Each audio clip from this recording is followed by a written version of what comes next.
বাতিল করা হয়েছে বিদ্যুৎ ও জ্বালানি দ্রুত সরবরাহ বৃদ্ধির বিশেষ বিধান।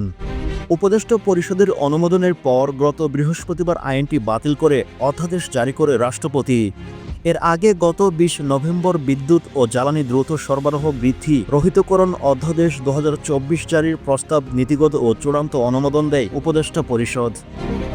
২০১০ সালে আইনটি বাতিল করা হলেও ওই আইনের অধীনে হওয়া চুক্তি বাতিল হবে না। আওয়ামী লীগ সরকারের আমলে হওয়া এই আইনের অধীনে বিভিন্ন কার্যক্রমের মাধ্যমে অর্থ লুটপাটের অভিযোগ রয়েছে। আওয়ামী লীগ সরকার পতনের পর অন্তর্বর্তী সরকার এসে আইনটি স্থগিত করে। অধ্যাদেশ অনুমোদনের পর মন্ত্রিপরিষদ বিভাগ থেকে জানানো হয়েছিল বিদ্যুৎ ও জ্বালানি দ্রুত সরবরাহ বৃদ্ধির বিশেষ আইন ২০১০-এর ধারা ৬-এর অধীন বিদ্যুৎ উৎপাদন চুক্তি সম্পাদন বিষয়ে জাতীয় ও আন্তর্জাতিকভাবে বাংলাদেশ বিদ্যুৎ খাতে ব্যাপক দুর্নীতি এবং অব্যবস্থাপনা বিষয়ে জনমনে প্রবল বিরূপ ধারণা তৈরি করা হয়।